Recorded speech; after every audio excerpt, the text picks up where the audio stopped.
We're back. It's another edition of Turf Talk after several editions of some big prep races this weekend. Although, Vance, I'd say one of the newsmakers wasn't a 3-year-old in a prep race, but actually Khozan in an allowance.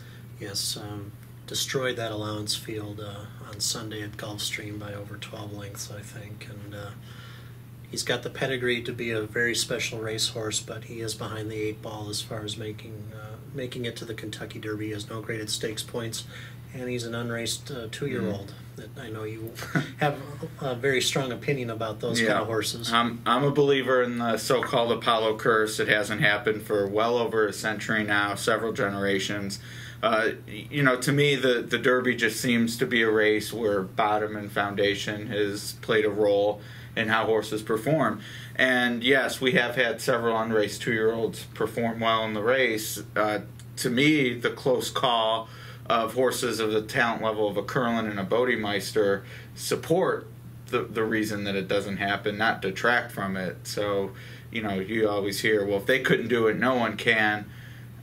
It's hard to say it'll never happen, but until it does, I'm not going to take a short price. I totally agree with that, and it doesn't mean that said racehorse can't go on and do great things. I mean, Bernardini went on and won the Preakness. There's obviously no curse of non-raced juveniles winning the Preakness. Curlin was Horse of the Year. Tisnow was Horse of the Year, not having raced it too. So basically, it's almost like a phenomenon that only occurs for the Kentucky Derby, and that's understandable. It's a very grueling 1.25 mile race, first Saturday in May. It takes a special horse with a lot of seasoning to win it. And we have seen several Derby rules, so-called, over the years falter lately. 2 preps is now more the norm than not. Back when Barbaro won in 06, the big talking point was 5 weeks going into the Derby. How it hadn't happened since, was it Needles? Back whenever he won the Derby, I don't know the year offhand, but 56. There you go. It had been a while for sure, so I guess in that case 50 years. And I guess in the same way as training evolves, this could fall. I mean, if we get to a point where the Derby starting gate is half horses who didn't race at 2, well, of course it's going to happen eventually then, just like now we have most of the gate is 2 preps, maybe 5 weeks with the Florida and Louisiana Derby. So I definitely don't want to say it's never going to happen, but as things are now, I'm definitely against it.